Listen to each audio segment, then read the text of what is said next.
levantamos o Teu nome nesse lugar, exaltamos o nome que é digno de todo louvor. Obrigado pela Sua presença conosco, Senhor. Vem, Senhor, nos guiar em toda a Sua verdade. Abençoa, Senhor, cada vida que está aqui. Toma cativo o nosso entendimento, a obediência de Cristo. Dá-nos, Senhor, ouvidos sensíveis à Sua voz. Alarga as fronteiras do nosso discernimento, do nosso entendimento. Leva-nos nos lugares altos em Ti. Leva-nos, Senhor, à sala do banquete. Farta a nossa alma com os Teus finos manjares, o mel que escorre da rocha, o trigo fino. Que o Senhor possa realmente preparar uma mesa para cada um de nós. Obrigado. O Senhor já tem preparado, na verdade. Senhor, e que possamos desfrutar agora dessa comunhão na Sua presença. E declaramos, Senhor, que tudo que queremos fazer aqui é tão somente no poder e na dependência do Espírito Santo. Por isso, desde já, Senhor, a Ti damos todo o louvor e toda a honra. As nossas expectativas não estão em homem nenhum, mas elas estão em Ti. Em nome de Jesus. Amém. Pode sentar. Bom, queridos, nós vamos fazer um fechamento aqui sobre a aula de Jefté, não é?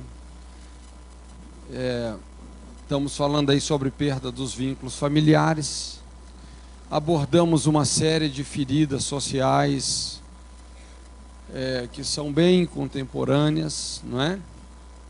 E agora nós vamos abordar aí um aspecto final que também é muito importante. E nós vamos começar então falando primeiramente aqui sobre colisão e retaliação. Na verdade, esse é um aspecto, não é? É um ponto assim, muito importante que a gente tira de toda essa empreitada que Jefté entrou, liderando o povo de Israel contra os amonitas. Então vamos explicar um pouco sobre colisão e retaliação. Eu quero usar um texto aqui, que foi o texto que Jesus falou com os próprios discípulos, aí em Lucas 10, 19. Jesus havia enviado aqueles 70 discípulos de 2 em 2, e foi um tempo realmente muito especial para eles, e eles voltaram assim, muito impactados, né? Como as equipes da ETED voltam do prático, né? Voltaram bem animados, muitos deles até surpreendidos com as coisas maravilhosas, portentosas que estavam acontecendo, porque realmente Deus é um Deus de milagres. Os demônios estavam se submetendo, enfermos estavam sendo curados, e realmente tudo isso está submetido ao nome de Jesus. E ele então faz essa declaração, dando a eles realmente essa clareza acerca daquilo que Jesus tinha delegado a eles. E ele fala assim: eis que vos dou poder para pisardes ninhos de serpentes e escorpiões e toda a força do inimigo. Algumas traduções falam toda a força do mal. E ele diz assim: e dano algum vos sobrevirá. Dano algum. Então, obviamente, não é? Pelo menos essa é a ideia, é que eu e você, cada um de nós, sejamos não apenas detentores de uma religião, mas que sejamos verdadeiros discípulos de Jesus. E se somos discípulos, se andamos nas pegadas abertas pelo Filho de Deus, obviamente que essa comissão também nos diz respeito. E eu creio que é o que está acontecendo conosco. Ele tem nos dado poder para pisarmos ninhos de serpentes, escorpiões, toda a força do mal. E o que vai acontecer conosco? Nada. Então, na verdade aqui, o que a gente tem é esse princípio da colisão, não é? Então Jesus está deixando bem claro: olha, vocês estão numa rota de colisão com o inimigo, não é? Eu estou dando a vocês essa autoridade para pisar, para colidir, não é? Pisar em todos esses ninhos, esses esquemas de serpentes, escorpiões, toda a força do mal, toda a força do inimigo. Então nós estamos numa rota de colisão com o inimigo.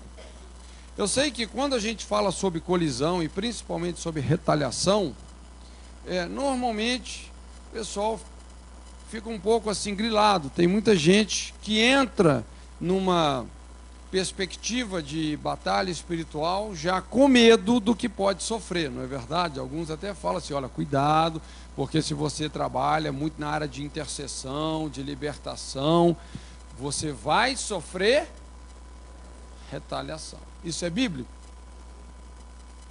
Bom, nós vamos ver aqui, mas de certa forma não é? Jesus está deixando isso bem claro, que a retaliação não é o preço do ministério da libertação. Não é.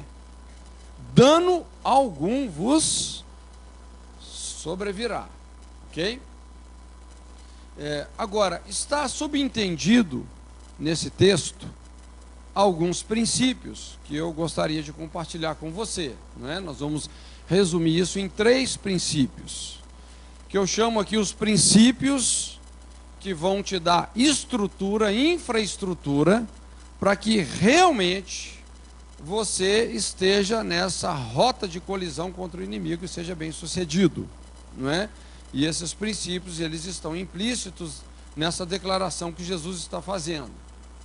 Então, o primeiro princípio é cobertura, o segundo é armadura e o terceiro são as nossas patentes espirituais, aquela autorização específica de Deus para fazermos o que nós estamos fazendo, para desempenhar o ministério, o papel que nós estamos desempenhando. Mas o primeiro princípio é esse. Para você realmente colidir com forças do mal, você precisa de ter o quê? Uma cobertura, não é? A gente tem até compartilhado bastante sobre isso, mas precisamos de uma cobertura espiritual. O que nós vemos aqui são todos esses discípulos, eles tinham, na verdade, um líder de carne e osso, que era o próprio Jesus, não é isso? Eles tinham uma liderança. Eles estavam realmente debaixo de uma cobertura espiritual, não é?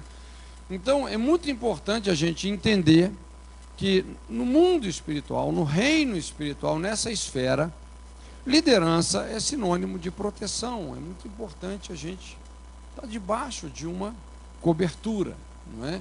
Inclusive, a gente precisa de entender essa diferença entre a pessoa de autoridade e o princípio da autoridade. Ainda que muitas vezes a pessoa de autoridade seja iníqua, seja abusiva, todavia o princípio é santo, é inabalável. E muitas vezes até Deus nos permite passar por provas assim, não é? Onde você se vê numa situação de ter que se sujeitar a uma liderança imatura, injusta, abusiva, não é? Muitos líderes passaram por esse tipo de escola do quebrantamento, como, não é, Davi em relação a Saul, 12 anos Davi desviando de lanças, né, ministério de desviar de lanças do líder, porque o líder queria acabar com ele, porque por inveja. Ou você vê também isso lá, o Jacó na casa do Labão, ok? Então isso faz parte, mas é importante a gente estar debaixo de uma cobertura. Isso é proteção. Não tem como você ser de Jesus e você não pertencer ao corpo dele, não é? Se você corta um pedacinho do seu dedo, coloca lá no canto ali dessa sala e volta daqui uma semana, o que aconteceu com esse pedaço de dedo? Ele necrosou, ele apodreceu. Querido, olha, quando você sai da comunhão, quando você sai de debaixo de uma cobertura, realmente você vai apodrecer. Aquele que se isola, que se separa, insurge-se contra a verdadeira sabedoria. Somos, tudo bem, somos feridos nos relacionamentos, mas apenas somos curados nos relacionamentos. Então, realmente, o caminho de Deus é na congregação, é na comunhão, não é? Então, nós precisamos, realmente, todos nós precisamos de cobertura. E quanto mais, realmente, você se encaixa com a sua liderança, quanto mais você coopera e também recebe cooperação, isso é, na verdade, uma via de duas mãos, não é? Então, mais você se fortalece, mais estrutura você tem, mais você está protegido no sentido, realmente, para colidir com essas forças, essas estruturas do mal. Então, o primeiro princípio que é muito claro é esse, é o princípio da cobertura. Aquelas pessoas que às vezes falam assim, não, eu só me submeto a Deus, eu não me submeto a homens.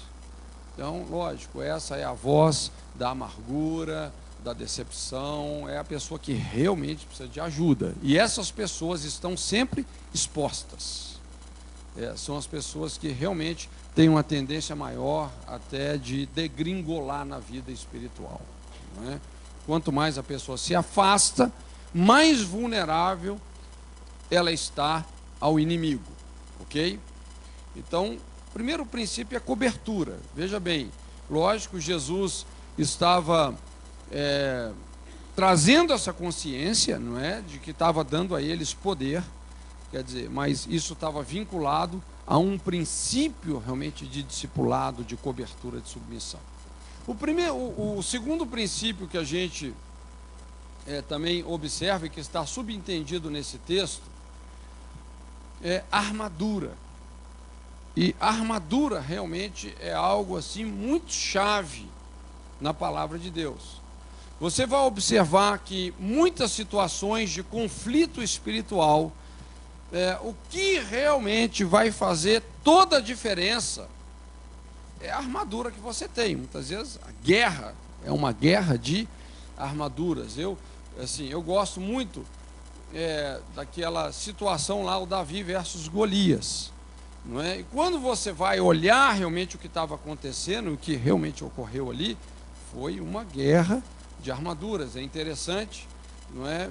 Era uma situação onde o grande herói dos filisteus, o Golias, ele mudou a estratégia de guerra. Em vez de ser uma guerra coletiva onde todos realmente se degladiavam, não.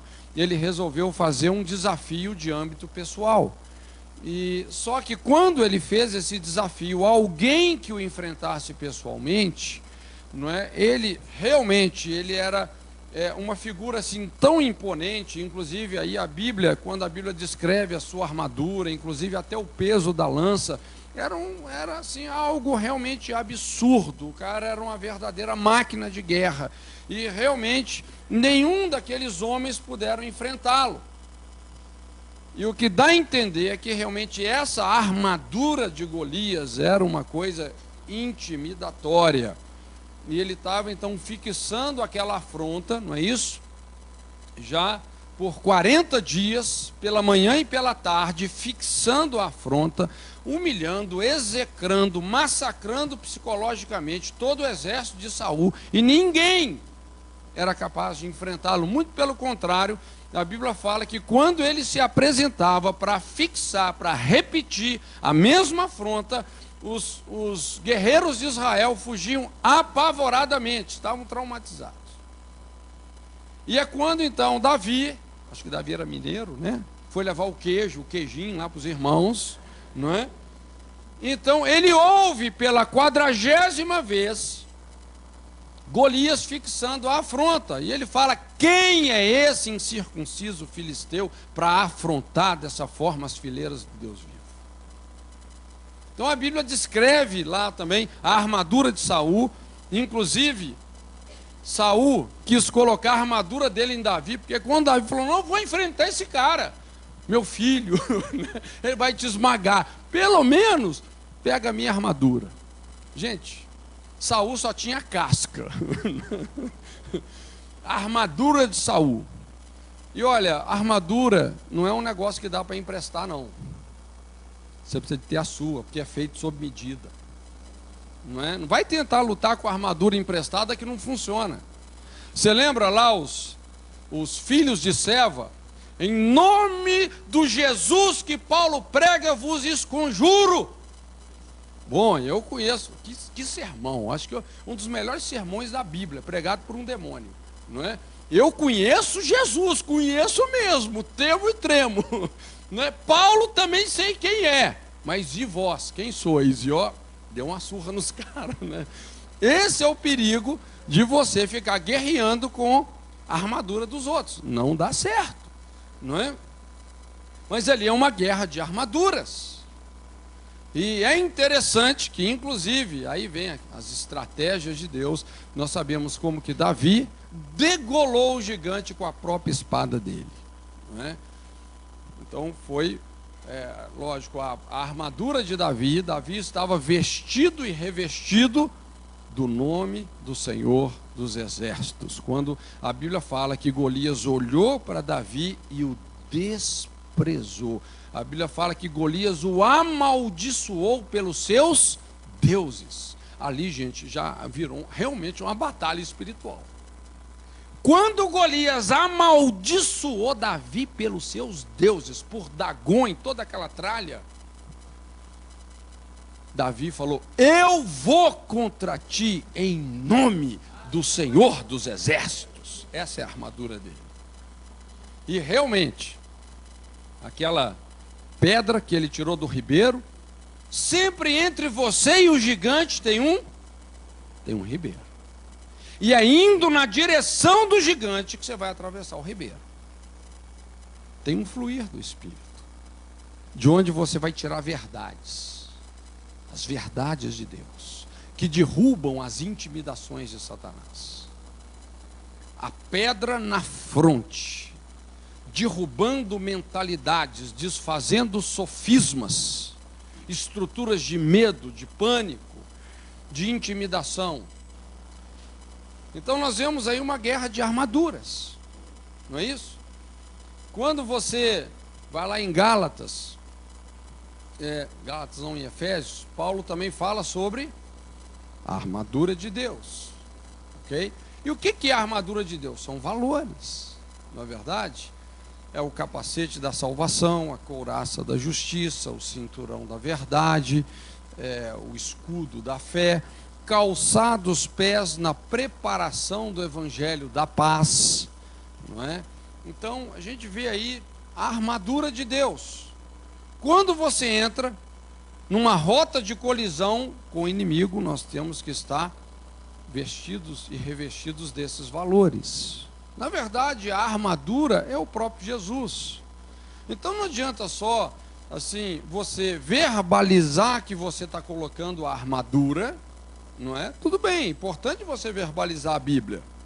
Mas não adianta só você falar: eu coloco agora o capacete da salvação, eu coloco agora, não é, a couraça da justiça e etc., sendo que realmente você não incorpora esses valores no seu estilo de vida.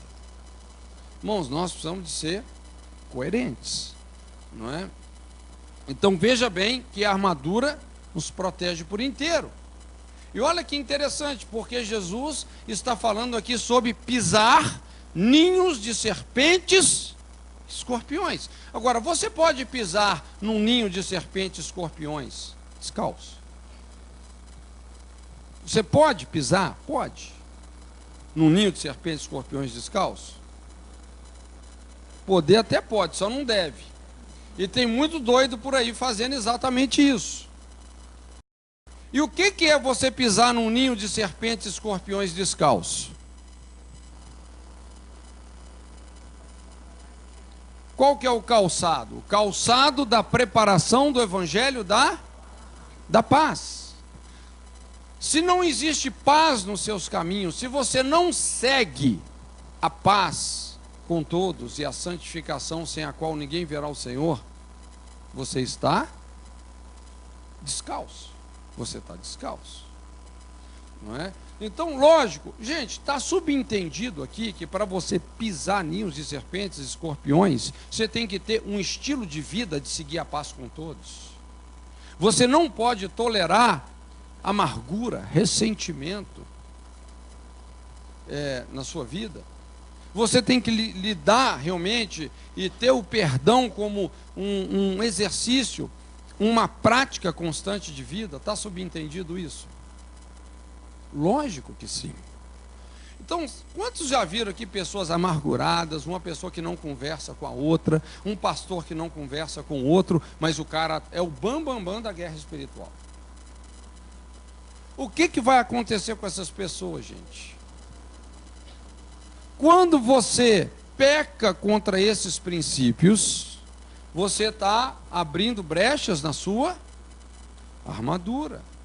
E aquilo que nós falamos, às vezes, infelizmente, gente, alguns irmãos fazem uma striptease da armadura de Deus e quer entrar na batalha espiritual. Então a pessoa está totalmente desprotegida, daqui a pouco está toda retalhada, toda arrebentada, não é? E a pessoa começa então a construir esse tipo de ensino, que a retaliação é o preço do ministério da libertação, quando não é. Tem algo errado. Então, olha só, não seja ingênuo. Contra a retaliação, não adianta só você orar. Eu proíbo toda a retaliação contra a minha vida, a minha família, o meu cachorro, não sei quem mais. Não adianta só você orar. Contra a retaliação, você tem que fechar as brechas. Fecha as brechas na sua armadura. Não é? Conserta a armadura. Você tem que consertar a armadura. Tudo bem, a armadura ela tem que ser sustentada, como Paulo fala, pelo espírito de intercessão por todos os santos. Esse coração, realmente, o coração de Deus, pela igreja. Mas é muito importante entendermos que a batalha espiritual envolve uma guerra, e quem vai prevalecer é a armadura mais forte. Como eu disse, na verdade, qual é a nossa armadura? É o próprio Jesus. Ele é a nossa armadura, não é? Então, quando você pensa, por exemplo, numa trombada entre uma Scania e uma bicicleta, lógico, nós somos a Scania e os demônios são a bicicleta. Não é isso? Na verdade, esse é o verdadeiro quadro. É um massacre, gente. É um massacre. Não é? Qual armadura vai prevalecer? A armadura da Scania ou a armadura da bicicleta? Só que quando você começa a abrir mão dos valores, você começa a perder contato com essa essência do estilo de vida de Jesus, você deixa de ser uma Scania, meu querido. Você pode até passar a ser uma bicicleta ou até um velocípede, né? E aí, realmente você vai levar a desvantagem. Então, precisamos de cobertura e precisamos também de armadura. E o terceiro princípio que está subentendido aí são as patentes espirituais. E patentes está falando sobre níveis de autoridade, não é? Sobre uma esfera de serviço, uma esfera específica de serviço que você está devidamente autorizado. E você sabe, gente, que às vezes a nossa maior luta, pelo menos comigo é assim, não sei se é com você, mas às vezes a nossa maior luta não é fazer o que Deus está nos mandando fazer. Às vezes a gente até faz o que Deus está mandando, mas o nosso maior problema é que de repente a gente se pega fazendo uma série de coisas que Deus não está mandando fazer. Não é? E pode até acontecer uma inversão. Quando nós começamos a fazer tudo menos o que Deus está nos mandando, aí você se pega nessa realidade de estar fazendo a obra de Deus sem Deus. É onde entra a presunção, não é? É onde entra a arrogância humana, é onde entra aquele engano de você achar que por causa da posição ou da experiência que você tem, realmente você é alguma coisa em você mesmo. É aquela terrível maldição, né? Quando a Bíblia fala assim: maldito o homem que confia no homem, que faz da sua carne o seu braço e aparta o seu coração do Senhor, será como a tamargueira do deserto. Quando ele fala maldito o homem que confia no homem, não está falando que você não pode confiar no seu semelhante, não é isso. Maldito o homem que confia em si mesmo, a ponto de agir na autossuficiência, independentemente de Deus. Então, gente, às vezes isso realmente é terrível, não é? Eu sempre faço esse exercício, falo: Senhor, olha, eu quero abrir mão da minha experiência, do conhecimento, e sempre colocar numa posição de dependência do Senhor. Porque é muito sutil isso, essa questão de você se estribar no seu próprio entendimento. E pelo menos, não sei quanto a você, mas todas as vezes que eu faço isso, já foram muitas, eu sempre me dou muito mal. Não é? E às vezes quando você está ali mais, debilitado, mais sentindo assim a sua insuficiência, aí você experimenta aquilo que Paulo falou: quando eu sou fraco, aí que eu sou forte, porque o poder de Deus se aperfeiçoa na fraqueza. Então as coisas funcionam com Deus assim. Então é muito importante você discernir realmente quais são as suas patentes, para você não agir realmente com presunção, com autossuficiência. O que Deus realmente está te mandando fazer, não é? Então é muito importante a gente ter o discernimento da nossa esfera de ação e aprendermos a concentrar esforços naquilo que Deus está te mandando fazer. Não é? Uma coisa que eu procuro exercitar muito na minha vida é objetividade. Eu não tenho muito tempo para ficar olhando para os lados, não é? Eu quero focar aquilo que Deus está me mandando fazer e realmente eu vou concentrar esforços aí. Porque eu sei que é a esfera de autoridade que Deus está me colocando, não é? Então isso realmente é uma chave, você discernir quais são as suas patentes. O que Deus realmente está nos mandando fazer ou não, não é? Então, principalmente aqui no campo do aconselhamento, batalha espiritual, não é? É que a gente começa a ver assim muitas distorções, muitas coisas que começam a ficar distorcidas e se perderem, não é? Falando então sobre essa questão das patentes, de concentrar esforços em obedecer o que Deus está nos mandando fazer, é importante a gente falar um pouco sobre essa questão dos atos proféticos, não é? A gente já tem compartilhado alguma coisa sobre isso, não é? Mas vamos tentar trazer um entendimento melhor sobre atos proféticos, porque isso hoje, de certa forma, é uma febre, não é? E a gente vê pessoas fazendo atos proféticos para todo lado, de todo jeito, não é? Assim, algumas coisas até estranhas, e de certa forma os atos proféticos são estranhos mesmo. Mas, veja bem, ato profético é um ingrediente bíblico? É um ingrediente bíblico? É, não é? Você vai encontrar os atos proféticos na Bíblia? Vai, não é? Você vai encontrar até alguns atos proféticos assim, bem radicais mesmo, não é? Você se lembra lá quando Deus mandou Isaías andar com as nádegas de fora 2 anos, não é? Se eu não me engano, como sinal de que um determinado povo ia em cativeiro vergonhosamente exposto. Isaías obedeceu aquele ato profético. Gente, Deus me livre de um ato profético desse. Não é verdade? Não é impactante ali também o Ezequiel? Ezequiel, quando Deus fala com ele: olha, você é o meu sinal para essa geração, você é o filho do homem, você é o meu sinal. O que estiver acontecendo comigo vai acontecer com você. Eu estou te dando os sentimentos do meu coração, e você vai expressar isso para todo esse povo. E de repente, então, numa certa altura, realmente, a situação espiritual da nação realmente entrou numa convulsão de morte, e Deus falou com ele: eu vou tirar de você o que seus olhos mais apreciam, você não vai poder nem chorar. Ele vai ao templo, ministra, quando volta, sua esposa estava morta. E Deus falou com ele: Ezequiel, você não pode nem chorar, porque eu estou passando por isso.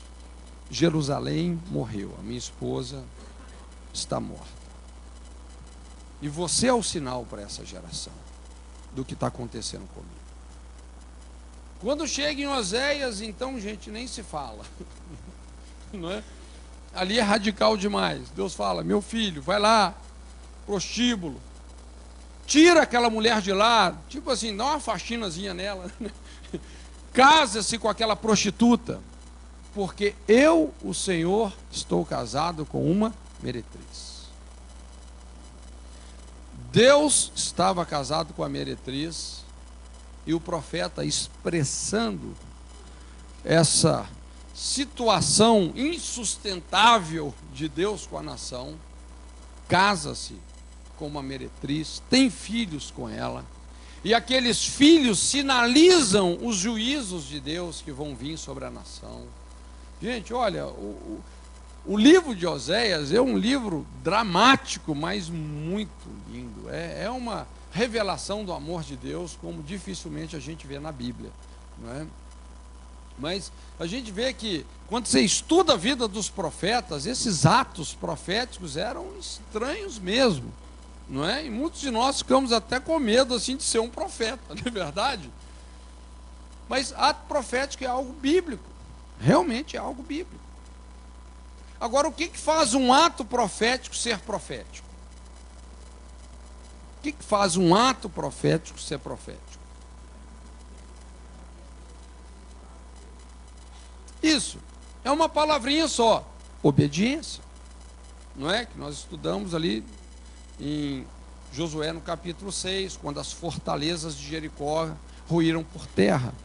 Qual que é a estratégia que funciona? Não é?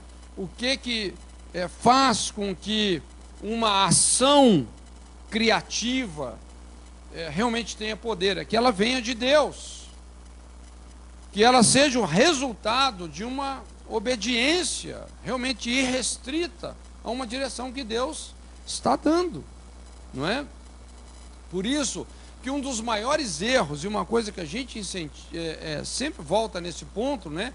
Um dos maiores erros é você querer doutrinar um ato profético.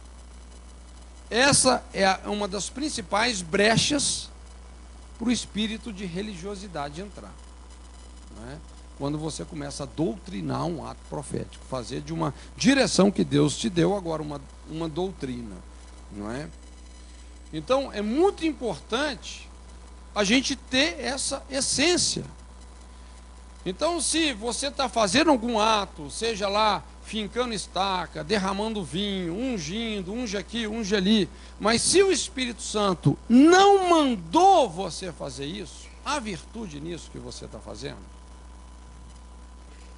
Não, você só está perdendo tempo. Isso não é um ato profético, é um ato de presunção. Isso é presunção humana, gente. Isso é religiosidade. Agora, se Deus realmente te mandou fazer o que você está fazendo, há poder no que você está fazendo? Não, há poder na sua obediência. E realmente, Deus vai agir em virtude disso. Ok? Há um tempo atrás, alguns anos atrás, foi feita na Jocum uma pesquisa que eu acho assim muito interessante. Nós trabalhamos até na reunião nacional dos líderes de base, trabalhamos em várias reuniões com o conteúdo e os resultados dessa pesquisa. Uma pesquisa, de certa forma, assim, dentro da realidade de Jocum, mas pegando também a realidade do corpo de Cristo, da igreja no Brasil. Nós queríamos saber qual é o verdadeiro perfil da igreja evangélica brasileira? Qual que é o perfil? Onde é que nós realmente estamos? Qual é a nossa verdadeira identidade, sociologicamente falando, não é? Até mediante sendo confrontado pela verdade do Evangelho. Quem nós somos? Então, sintetizando bem esse resultado, não é? O resumo do resumo do resumo, chegou-se então a essa conclusão, que como igreja evangélica, vamos dizer assim, nós temos um coração animista, uma mente marxista e uma fé evangélica, gospel. Então, o que é isso? Nós somos esse bicho aí, gente. O que é isso? O que é o animismo? O que é um coração animista? Se você estudar um pouquinho sobre o animismo, basicamente, o animismo é isso, é você dar ânimo, você atribuir vida, dar ânimo, ou atribuir poder a um elemento que não tem vida, que não tem poder, que não tem ânimo em si mesmo. Não é? Essa é a base do animismo. Então você pega um elemento qualquer e você começa a atribuir poder àquele elemento, você começa a atribuir vida àquele elemento, não é? Seja o vinho, seja o óleo, seja qualquer coisa, a terra lá de Israel, não é? É mais ou menos aquela teologia das relíquias que foi muito usada no catolicismo. Isso aqui é o pedacinho da cruz do São Tiago, não sei o quê. Entende? Tem um poder nesse elemento. E, na verdade, o animismo é a base das religiões espíritas. É isso que realmente é uma das principais estratégias de engano de Satanás. Satanás fala com aquela pessoa: olha, esse amuleto, esse negócio aqui tem um poder, não é? Esse elemento aqui tem um poder, esse ritual tem um poder. Então isso é a base do animismo, não é? Então, por exemplo, veja bem, gente, eu quero que vocês entendam realmente o espírito da coisa aqui, tá? Eu teria base bíblica para dizer que se eu chegar e ungir a porta da minha casa com óleo, a minha casa está protegida? Eu tenho uma base bíblica para isso, para dizer que se eu ungir a porta, a janela da minha casa está protegida. Tem base bíblica para isso? Aonde?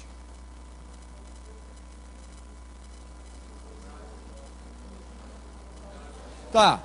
Bom, primeira coisa, que ali não foi, eles não ungiram com óleo. Então veio uma orientação de Deus, cada família ia matar um cordeiro, não é? Eles iam ceiar aquele cordeiro, e eles deveriam pegar parte do sangue dele, colocar nos umbrais da porta das suas casas, e quando o anjo da morte fosse passar, essas casas, com esse sinal, ele não entraria, teria que passar por cima, a Páscoa, passar por cima. Eu posso fazer disso uma doutrina, e agora nós vamos matar os cabritos aqui do Mauri, não é? E sair botando nas ombreiras das nossas casas, sua casa vai estar protegida? Gente, eu tenho base bíblica, então, para afirmar isso. Olha, eu ungi a minha casa está protegida, está benzida. Não, é verdade, mas talvez seria até a terminologia mais certa, né? Eu tenho base bíblica para isso, gente? Não. Agora, vamos dizer, você está orando e Deus te dá essa direção, você tem essa convicção no seu coração mesmo. Você sente o Espírito Santo falando com você: meu filho, minha filha, unge a sua casa. E você obedece. Você vai lá e unge a casa. Sua casa está protegida? Lógico. Deus te mandou. Há poder nessa unção? Não. Há poder na sua obediência. Vocês já estão ficando mais espertos, né? Está pegando o espírito da coisa. Há virtude na obediência. Então, atos proféticos, gente, são bíblicos? São. Ok? Deus pode realmente nos levar a interagir com muitos elementos. E se você obedece, realmente você vai ver um resultado daquilo. Então, o primeiro aspecto aí, que eu acho que sinceramente hoje a gente tem que desmistificar e trabalhar muito é isso, gente. É o coração animista. É esse evangelho espiritizado que, na verdade, muitos de nós estamos praticando, às vezes até por ignorância, não é? Então, é importante a gente chamar o foco para a obediência, para ouvir a Deus. As minhas ovelhas ouvem a minha voz, Jesus disse. Depois vem essa questão da mente marxista. A mente marxista. É interessante, né? O marxismo tem muitas características, mas uma das principais, não é que é um sistema onde toda a responsabilidade é transferida para o governo. Tudo é estatizado, não é? Eu tive na Rússia, pouco depois que caiu lá a cortina de ferro, você ainda via isso, tudo era estatizado, o cara morava numa casa que não era dele, não é? Tinha aquela ração que o governo dava, tudo estatizado, as empresas são do governo, é aquela mentalidade que o governo realmente é o dono de tudo e vai tentar dividir tudo igualitariamente. Mas nada mais injusto do que tratar pessoas diferentes de maneira igual. Não funciona assim. Imagina, se você dá o mesmo salário para um profissional que é excelente e um profissional que é ruim. Você está dando o mesmo salário. Isso é justo? Isso parece assim. Não, mas isso é equidade. Não, isso não é equidade.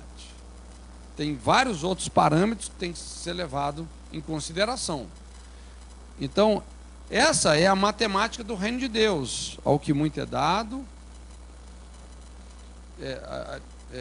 ao que tem será dado, ao que não tem, até o que tem ser-lhe-á tirado. Aquela parábola dos talentos. Não é? Então, assim, talvez um dos aspectos mais básicos do marxismo é essa transferência de responsabilidade. É aquela mentalidade que a pessoa pensa assim, não, por exemplo, você está na igreja, você vai orar por uma pessoa, manifesta o demônio, aí você fala assim, chama o pastor. O pastor é pago para isso. Entende? Você sempre está transferindo a responsabilidade. Olha, vós tendes a unção do santo. Não é verdade? Todos nós exercemos um sacerdócio. Ou você vê uma coisa fora do lugar, ao invés de você mesmo arrumar, ou seja, você ser participante da solução daquilo, não. Fulano é pago para isso, fulano é que vai fazer. Então, é aquele tipo de mentalidade onde o patrimônio público vai sendo espoliado. Por quê? Porque não é responsabilidade minha, é do governo, é do líder. Não é? Inclusive, eu dou graças a Deus, como eu falei, a eclesiologia celular é uma das estratégias de Deus para quebrar isso. Aquelas igrejas que funcionam assim, é o pastor lá na frente, o João faz tudo, o cara bate o escanteio, cabeceia, não é? E a igreja, a Maria não faz nada. Ministério de lustrar a cadeira. Ninguém faz nada. É um negócio terrível isso. Essa é a mentalidade marxista, gente. Essa coisa é baseada na transferência de responsabilidade. Então, o evangelho, gente, A essência do Evangelho é obediência. Não é você ficar atribuindo poder, vida, ânimo para elementos físicos, não. É o seu relacionamento com Deus. Essa é a essência do Evangelho, é a essência de um ato profético, de uma ação criativa, aquilo que nós falamos, o davá, a ação criativa de Deus. Algo que você ouviu dele. A essência do Evangelho é o que Isaías falou, não é? Quando Deus falou: quem há de ir por nós? Senhor, eis-me a mim. Eis-me aqui, envia-me a mim. É você ser a resposta, não é? Então, se você está naquela situação ali, seja você a resposta. Essa é a essência do Evangelho. Então, é muito importante esses três princípios aí. Quando você se coloca numa rota de colisão com o inimigo, ok? Cobertura, armadura e patentes. Cobertura é o seu relacionamento, que deve ser um relacionamento sadio com os seus líderes. Não é um relacionamento de dependência, mas é um relacionamento de cooperação. Tá? Cobertura.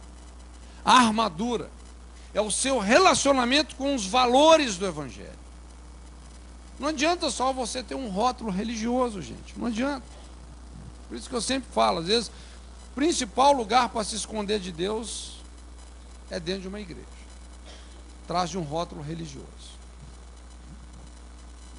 Então é importante você abraçar os valores do Evangelho.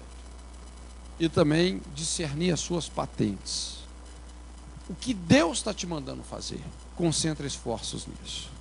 Olha, se Deus não te mandou fazer determinada coisa, não se atreva. Entende? Não se atreva. Não é? Então, concentra os seus esforços, não fica pulverizando os seus esforços numa série de coisas. Concentra os seus esforços naquilo que realmente Deus está te mandando fazer. O espírito da obediência. Não é? Eu acho incrível essa declaração ali em João 17,4, uma das declarações mais poderosas de toda a Bíblia, feita por alguém que tinha que ser, né? Jesus. Não é? Quando ele fala assim, glorifiquei o teu nome, consumando a obra que me destes a fazer. Imagina, você chegar no final da sua vida, você poder, numa oração como essa, olhar dentro dos olhos de Deus e falar assim: Senhor, tudo que o Senhor me mandou fazer, eu fiz. Tudo que o Senhor esperava que eu fosse, que eu fizesse, eu fui e eu fiz.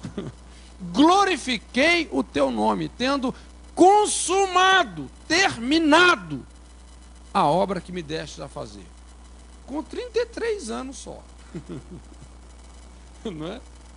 Moisés precisou de 120 anos. A Bíblia fala que ele foi fiel em toda a casa de Deus. Ele cumpriu tudo, mas precisou de 120 anos. Irmãos, isso realmente é algo tremendo. Quando nós começamos a pecar contra esses princípios, de cobertura, armadura e patentes, na mesma proporção que você transgride contra esses princípios, você vai ser retalhado. Ok? É o que eu falei. Não seja ingênuo. Não adianta fazer aquela rezinha na libertação, eu proíbo toda a retaliação.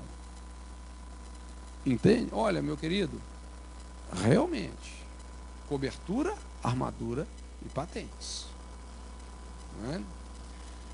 Então, armadilhas e retaliações sempre acontecem à sombra dessas fortalezas espirituais internas ou brechas. Quando uma pessoa mantém uma ferida aberta na sua vida, as coisas se tornam fáceis para o inimigo. Imagina, se tem uma brecha na sua armadura, está fácil para o inimigo te atingir.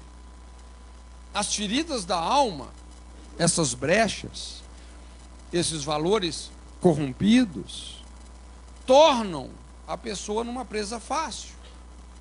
Imagina, por exemplo, um animal ferido diante do seu predador. Quem que o predador vai escolher? O ferido, o sozinho, não é? O vulnerável. O ataque certo, no ponto certo, no momento estratégico, pode facilmente conduzir a pessoa a uma situação fatal. Então, qualquer oportunidade, gente, que nos leva a ignorar os conflitos não resolvidos, essas brechas nos nossos relacionamentos, que nós falamos, né, perda dos vínculos familiares, essas brechas onde a cunha de Satanás entra, não é? Então, tudo isso é potencialmente perigoso. E nós explicamos sobre aquela tendência que muitas pessoas feridas têm, a energia que vem da ferida, e que leva a pessoa a um ativismo religioso, a tentar compensar toda essa rejeição, toda essa insegurança. E muitas vezes, essa energia da ferida, então, leva a pessoa a fazer aqui, fazer ali, aquela pessoa assim, aparentemente hiper prestativa, não é? Que vive realmente esse ativismo religioso, ministerial. E tudo isso, muitas vezes, acaba sendo interpretado pelos outros como um bom desempenho. Fulano é uma bênção. Mas esse ativismo religioso, gente, que vem como compensação de uma ferida, inspirado pela energia que vem da ferida, espiritualmente falando, não tem relevância, não tem peso, é passividade. Isso não afeta o mundo espiritual. E é dessa forma, então, que muitas pessoas, elas começam a galgar títulos, posições, ministérios, plataformas, para as quais elas não têm cobertura, armadura e muito menos patentes. Então é a dinâmica de um sonho que vai virar um pesadelo. O conflito não resolvido de hoje, certamente é a crise de amanhã. O que aconteceu aí para a gente entender esse fechamento da vida de Jefté? Jefté subitamente é levantado como o comandante do exército da nação, porque Israel estava sendo duramente atacado pelos amonitas, eram inimigos terríveis. Os amonitas estavam saqueando as vilas, as colheitas, os arraiais de Israel. E era uma época que havia uma crise de liderança, não é? E então os anciãos de Israel, eles fazem um convite, um convite para Jefté, não é? Eles precisavam de um testa de ferro, uma pessoa que realmente liderasse o exército naquela guerra. E quando eles fazem esse convite, por sua vez, Jefté estava pronto a negociar qualquer coisa por uma situação como essa, porque aqui estava a sua grande oportunidade de compensar toda aquela inferioridade que ele sofreu, não é? Principalmente perante a família, a cidade, de onde ele saiu com o rabo entre as pernas, foi renegado, enxotado.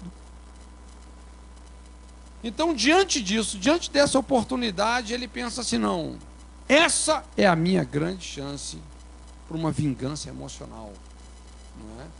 Então, ele pensava assim: puxa vida, eu tenho que aproveitar isso. E ele então sugere para esses anciãos um acordo. Isso está lá em Juízes 11, versículos 9 e 10. E ele fala assim: olha, tudo bem, eu vou para a guerra, eu enfrento os amonitas, mas tem uma coisa: se eu ganhar a guerra, se eu livrar Israel dos amonitas, eu serei o chefe da nação, eu vou governar a nação.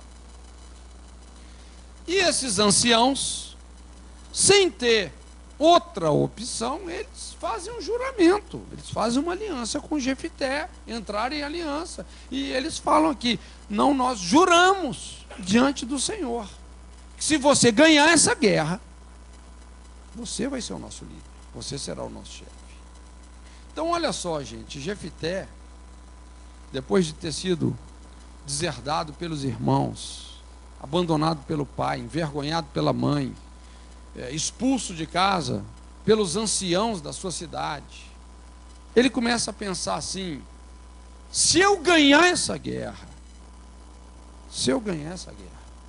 os meus irmãos vão ter que me engolir. Eu vou ser o chefe deles. Todos que me rejeitaram vão ter que me engolir. Então ele mal podia se conter pensando nessa virada de mesa. E ele tinha tanta necessidade de se autoafirmar perante os seus rejeitadores, de poder provar que ele não era inferior, que ele agora era alguém até superior a eles, não é? Que é quando ele faz aquele voto: Senhor, essa guerra não posso perder. Se o Senhor me der essa vitória, se o Senhor fizer com que eu ganhe, quando eu voltar para minha casa, primeira pessoa que saindo pela porta da minha casa, eu queimo. Eu vou oferecer em holocausto. E qual foi o pior? É que Deus lhe deu a vitória. Antes não tivesse dado, na verdade. Irmãos, olha só, presta atenção. Tem algumas vitórias que elas têm uma dose muito maior de fracasso do que de vitória. E essa é uma delas. Aqui é um dos exemplos. Parece que ele foi vitorioso, mas na verdade, nós vamos ver que aqui foi a tragédia da sua vida. Você sabe qual que é o maior perigo de uma liderança inspirada em feridas? Uma liderança, um líder não resolvido, ferido, inseguro. O maior perigo de um líder ou de uma liderança ferida é isso, é que funciona, gente. Dá certo, sabia? Dá certo. Não vou dizer que é por muito tempo, não, mas dá certo. E Deus te usa. Às vezes Deus te usa, aparentemente Deus te usa, as coisas estão acontecendo. E esse fato para mim assim, é algo que eu nunca me esqueci, que é um amigo, né? Foi um grande amigo. E ele começou uma igreja que cresceu muito, cresceu rápido. Mas é uma pessoa assim, um Jefté, que vinha de muitos problemas, muitas situações que, na verdade, nunca foram bem resolvidas. Eu acho que ele nem sabia como resolver essas coisas. Mas era uma pessoa muito consagrada, realmente muito intensa para Deus. E o ministério cresceu demais. E na mesma proporção que o ministério cresceu, lógico, vem muitos problemas. E ele começou a sofrer realmente assim uma deficiência muito grande no casamento dele. Problema muito sério com a esposa, não é? E ao mesmo tempo, então, ele também já não vivia mais naquele aperto, muito pelo contrário, não é? Uma igreja grande, ele era o pastor titular, e etc., não é? Uma vida assim bem próspera. E é o que a gente sempre fala, gente. Prosperidade é um território escorregadio, perigoso. Tem muita gente correndo atrás de prosperidade material, mas não sabe o que é isso. Eu sempre falo, a prosperidade material é a terra do esquecimento de Deus. É aquilo que Deus falou para a nação: vocês vão entrar na terra, vocês vão prosperar e vão se esquecer de mim. É um território escorregadio, não é? Por isso que tem que ter uma prosperidade com muita integridade. Senão você se vende. E que Deus tenha misericórdia de cada um de nós. Não é? Mas foi o que aconteceu com ele. Então ele tinha uma vida muito confortável, tudo muito bem. A pessoa começa a baixar a guarda, começa a se descuidar, o casamento indo de mal a pior. De repente uma irmãzinha muito prestativa colou nele. Aí vem aquele famoso adultério de alma. Por que que a minha esposa não é como a fulana? Por que eu acho que eu devia ter me casado com a fulana? Porque a minha esposa não entende o meu ministério e a fulana é batizada na minha visão. Não é? Ele ficou resistindo. Veja bem, gente, quando ele estava me contando isso, ele derramava lágrimas. Ele falava isso em lágrimas comigo. E por mais que ele estivesse passando luta, porque realmente ele era um cara muito intenso com Deus, mas ao mesmo tempo uma pessoa solitária, ele não abriu isso com ninguém. Isso, gente, do jeito que foi sendo alimentado, deu no que tinha que dar, ou no que não tinha que dar, né? Ele acabou se envolvendo sexualmente com essa moça. E aí o mundo dele desabou. Desabou, porque ele era um homem de Deus, mas ele sabia que ele estava agora ministerialmente, espiritualmente em desgraça. Então ele falava comigo, Cote, eu chegava no púlpito, domingo à noite, eu era o pregador, eu tinha que pregar. Todo domingo à noite eu pregava. Então ele começava a pregar, ele dizia, pregava e chorava, porque ele entrava em colapso, a consciência dele entrava em colapso. E ele falava, pregava e chorava, pregava e chorava, pregava e chorava. E o povo falava, que unção, que bênção, pastor prega em lágrimas.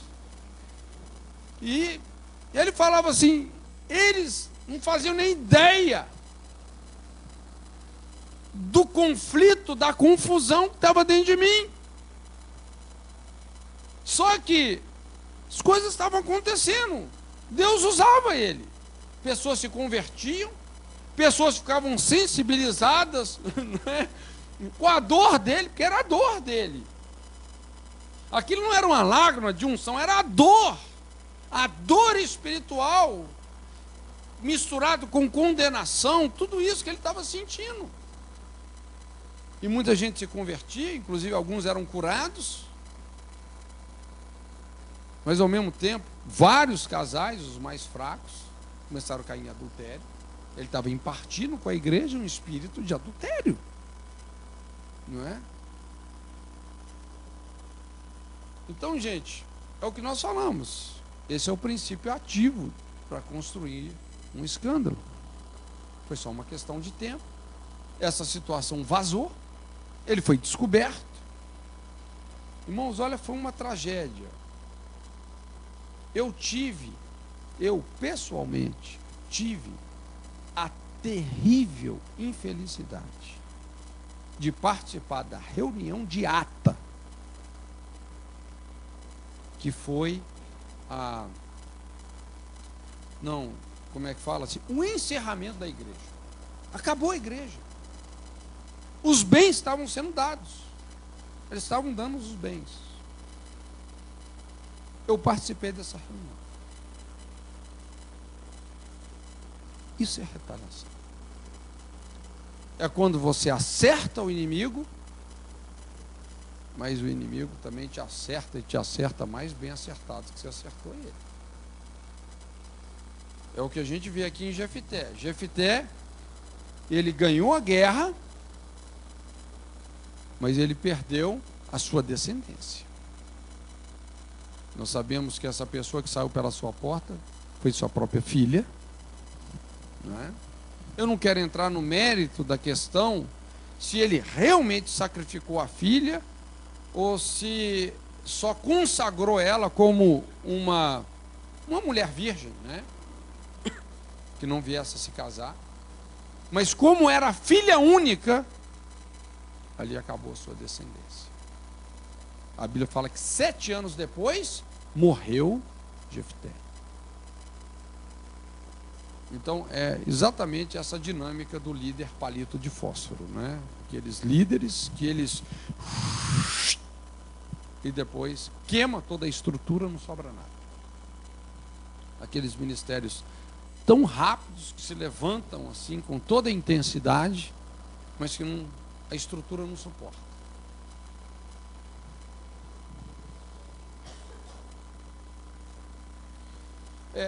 A transgressão de Jefté é essa: é você se colocar numa rota de colisão com o inimigo, sem cobertura, sem armadura, sem patentes, com uma motivação corrompida pelas feridas, não é, por um desejo existencial de vingança, provar para os outros, se autoafirmar perante os seus rejeitadores.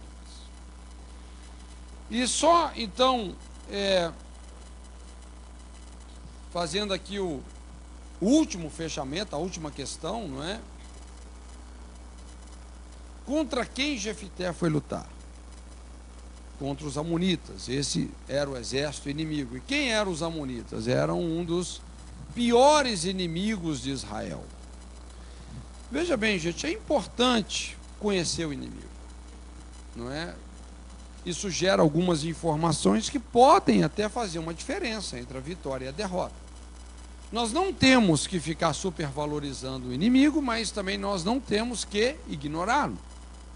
Muito pelo contrário, não é?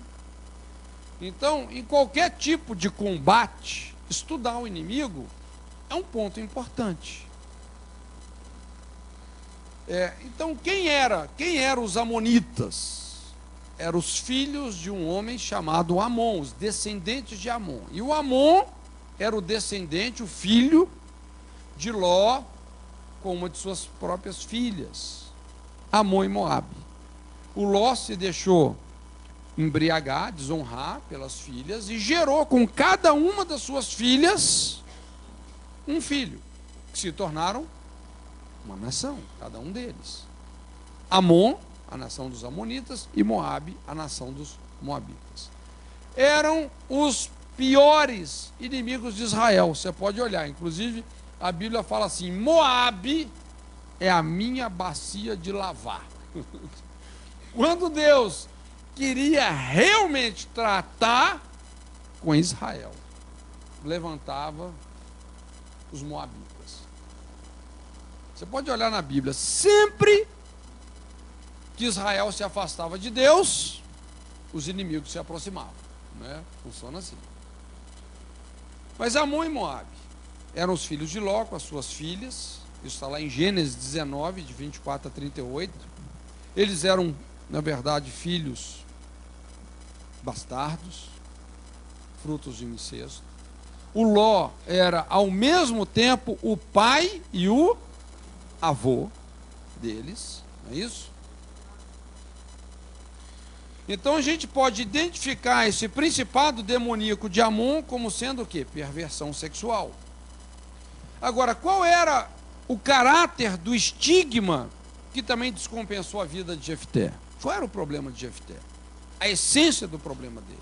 Ele também era um filho bastardo de uma prostituta, de um adultério. Então, quando você vê Jefté indo guerrear contra Amon, o que você percebe é que ambas essas situações concorrem num mesmo quadro de moralidade e perversão. Com isso, nós desvendamos a vulnerabilidade de Jefté em relação ao inimigo que ele teria de enfrentar. Ele estava numa batalha perdida, o inimigo já estava infiltrado nele. O filho bastardo da prostituta foi guerrear contra o filho bastardo do incesto, e o resultado foi uma tragédia. O Jefté ganhou a guerra, porém, o Deus dos amonitas, você se lembra quem era o Deus dos amonitas na Bíblia? A Bíblia denuncia o Deus dos amonitas como sendo o Milcom, fala assim, a abominação dos amonitas, Milcom ou Moloque.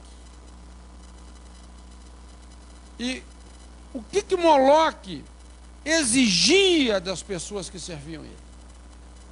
Sacrifício de filhos, não é isso?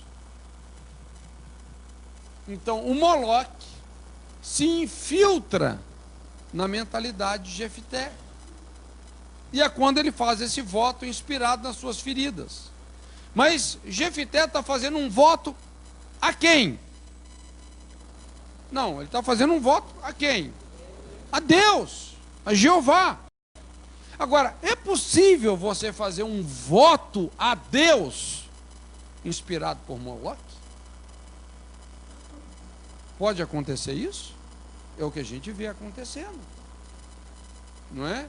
A motivação dele era essa ferida, essa dor, essa perda, né, de vínculos com a família, esse buraco existencial, toda essa história de rejeição, de ser um renegado.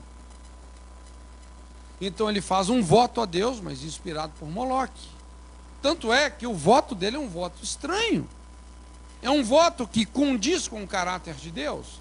Quando ele fala, quando eu voltar para minha casa, a primeira pessoa que sair pela porta da minha casa, eu ofereço em holocausto. Isso condiz com o caráter de Deus, gente? Não.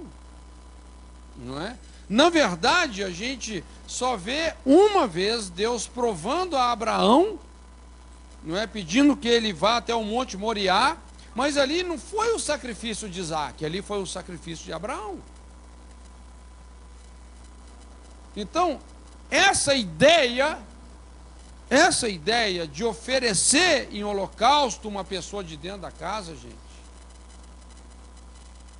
esse culto é a quem, na verdade? A Moloque. Então, olha a sutileza, gente. Olha a sutileza. Moloque se infiltra na mentalidade religiosa de Jefté, inspirando ele a fazer um voto a Jeová. E aonde, apesar dele ganhar a guerra, ele perde a sua descendência. Veja bem, um homem que tinha tudo para dar certo, mas que deu totalmente errado. Absolutamente errado. Tudo para dar certo. Ali então, sua descendência acabou. Isso era a maior vergonha para uma pessoa qualquer, no contexto da cultura hebraica. Alguém que morresse sem deixar uma descendência, né? 7 anos depois ele também morre. Um homem assim que teve uma passagem de certa forma heróica, porque realmente ele trouxe um grande livramento para a nação. Mas, olha, é uma das histórias mais trágicas de liderança na Bíblia. E é uma das histórias mais contextualizadas com essa presente geração. Então esse é o famoso drama de Jefté. Eu creio que nós não temos que cometer os mesmos erros. Eu creio que Deus realmente tem nos dado graça, entendimento, para que possamos restaurar os lugares antigamente assolados de geração em geração, nos envolvermos sadiamente com a obra do Senhor, com o plano que Ele tem para as nossas vidas, e assim deixar para os nossos filhos e para os filhos dos nossos filhos um novo céu, uma nova terra, onde as promessas de Deus vão se cumprir. Amém? Então curva a sua cabeça agora, em nome de Jesus.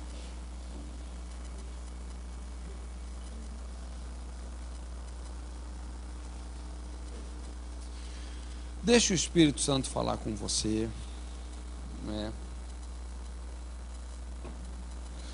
Querendo ou não, como Jesus disse, o reino de Deus é semelhante a um rei que sai a uma guerra. Querido, eu e você estamos numa guerra. É ou não é verdade?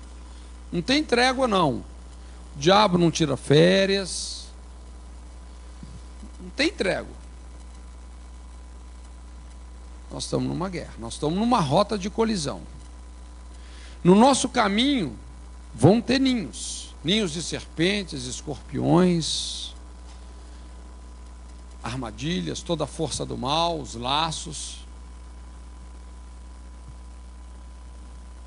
Mas Jesus falou: eu vos dou autoridade, poder, para pisardes. Veja bem que a nossa posição é de cima para baixo. O diabo anda rasteiro. Pisardes ninhos de serpentes e escorpiões, toda a força do mal. Então eu gostaria de orar com você, porque isso é muito sério. Isso é uma questão de vida ou morte, não é? Quando você está numa guerra, gente, se você não estiver preparado para ela, realmente você vai sofrer o dano. E sofre o dano mesmo. Não só nós, mas até os nossos familiares sofrem o dano.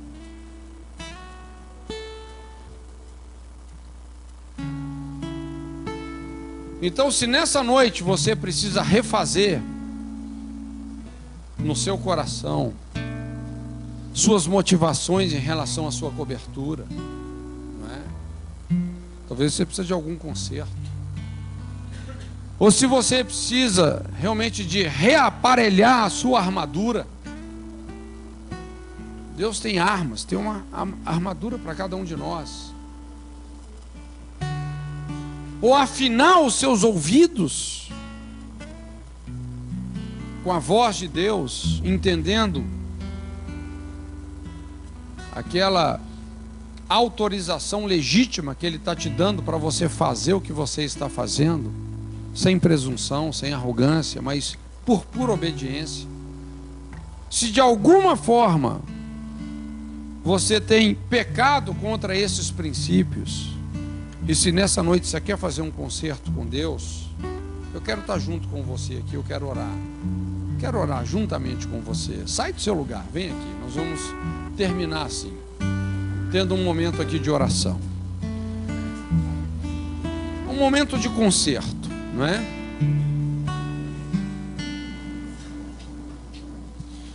Se coloca diante do Senhor. Pode ficar ajoelhado, em pé, fique à vontade.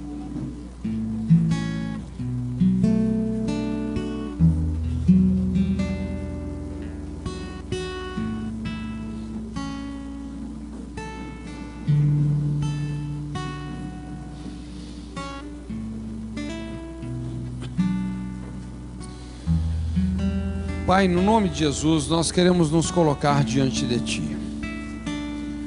O Senhor conhece o nosso coração, as nossas fragilidades. E nós nos apresentamos diante de Ti, Senhor. Com essa consciência, Senhor, que o Senhor tem nos arregimentado. Senhor, e nós queremos combater não o mal, mas o bom combate da fé. Nós queremos correr a carreira até o fim. Queremos nos desembaraçar de todas essas coisas que nos prendem nessa corrida, Senhor. Por isso, em nome de Jesus, Senhor, vem de encontro a cada um dos corações que estão nesse altar, porque nós queremos um concerto contigo. Senhor, nós queremos realmente uma nova disposição de relacionar com a cobertura que o Senhor tem nos proposto. Queremos também, Senhor, não apenas um rótulo de evangélico, mas, Deus, nós queremos abraçar os valores, esses que realmente nos protegem.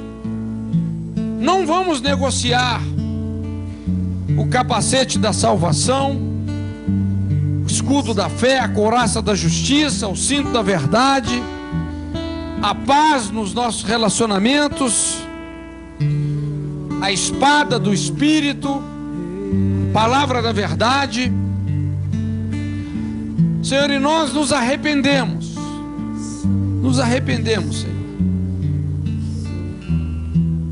quando temos andado em murmuração, maledicência, incredulidade, mentira, injustiça, perdoa, Senhor.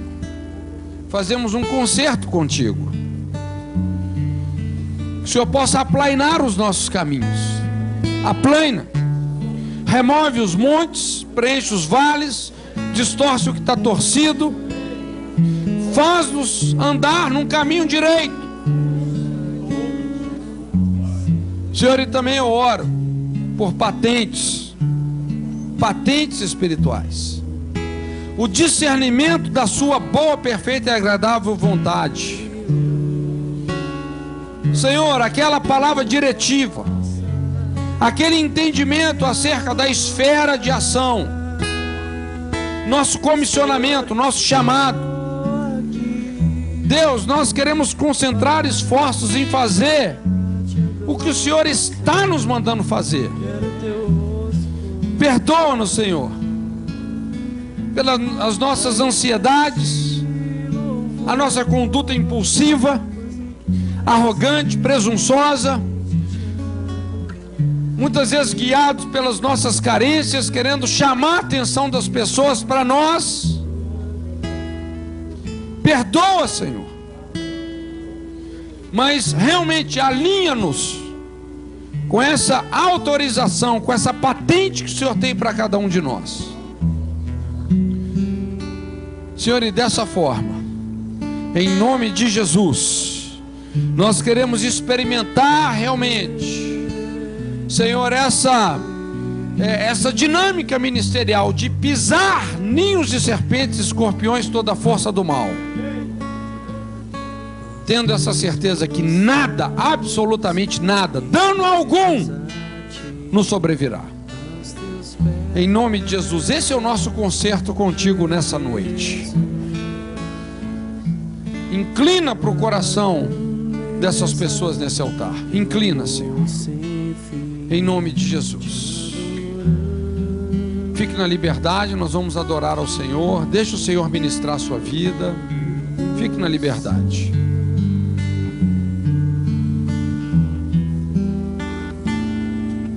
Nós nos prostramos e rendemos a Ti, aos Teus pés, Jesus. Tua grandeza, Teu amor sem fim, Te adoramos,